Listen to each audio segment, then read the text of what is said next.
চিডিংবাজ হারামখোরের বাচ্চাগুলো 30টা রোজা রাখে, বছরে 10 বার ফুরফুরাই যায়, তবলিগ জামাতে বছরে চেল্লা লাগায়, আইএস চালে, এ হারামিগুলো জাহান্নামে যাবে।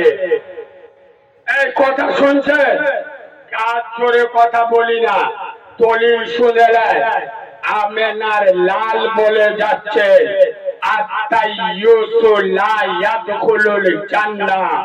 নবী বলে যাচ্ছে তাইয়ুস কোনদিন জান্নাতে যাবে। তাইয়ুস কারা? মহিলাদের কন্ট্রোল করতে পারে না। তুই ছক্কা না মদ্য? যদি বলি মদ্য, তাহলে তোর বউ তোর কথা শোনে না।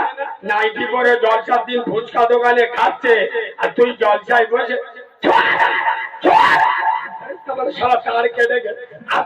বাড়ি মাথায় ঝাড়, ওর বউ নাইটি পরে ওখানে ফুচকা খাচ্ছে, আর এখানে বসে সুবহানাল্লাহ মারাচ্ছ। বাঁদরের বাচ্চা তো চারা মতো মেয়ে বুকের আর্ধেকটা কাপড় সরিয়ে জলসার মেলায় মত্তদের উত্তপ্ত করছে।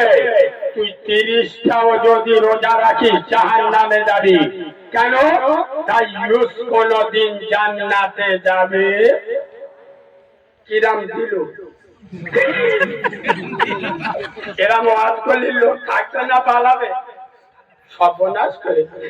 সোনার বাবাজি ঠিক তার পরে পরে 100 কোটি দরুদ ও সালাম বর্ষিত হোক যে নবী মক্কার জমিনে পা রাখলে মক্কা মুআজ্জামা হয়ে যায়, যে রাসূল মদিনার মরুভূমিতে কদম রাখলে সোনার মদিনাতুল মুনাওয়ারা হয়ে যায়।